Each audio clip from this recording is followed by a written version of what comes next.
How did the exploration of Southeast Europe impact local populations and economies?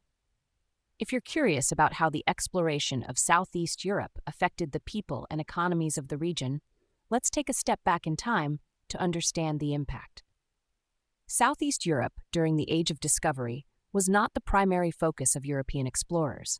Instead, these explorers were mainly searching for new trade routes to the east, particularly to India and the Spice Islands. However, the broader context of European exploration and colonization does provide some insights into how local populations and economies might have been affected in adjacent regions. One of the key drivers of European exploration was the search for alternative trade routes.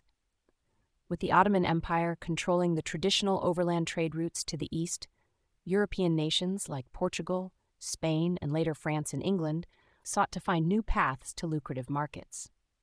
In regions like the Mediterranean and the Black Sea, which are close to Southeast Europe, the Ottoman Empire's dominance had significant economic implications. The Ottomans controlled key trade routes, and their presence influenced local economies. For instance, the Venetians and other Italian city-states saw their trade monopolies threatened by Ottoman expansion. When European explorers established new trade routes, it often led to the displacement of traditional trade networks.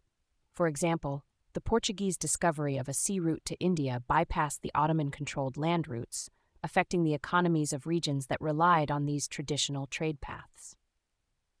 In terms of local populations, the impact was often severe. The exploration and colonization of new lands led to the displacement, enslavement, and sometimes near extermination of indigenous populations. Although Southeast Europe itself was not a primary target for colonization, the broader European expansion had ripple effects.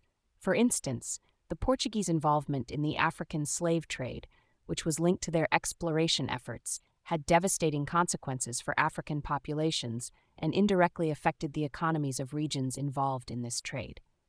Additionally, the competition among European powers for global dominance led to conflicts and power struggles that could affect local populations. The establishment of trading posts and colonies by various European nations often resulted in the exploitation of local resources and labor, further impacting local economies and populations. In summary, while Southeast Europe was not directly the focus of the Age of Discovery, the broader impacts of European exploration and colonization on trade routes, local populations, and economies were significant. The displacement of traditional trade networks, the exploitation of resources, and the devastating effects of the slave trade all had far-reaching consequences for regions adjacent to Southeast Europe.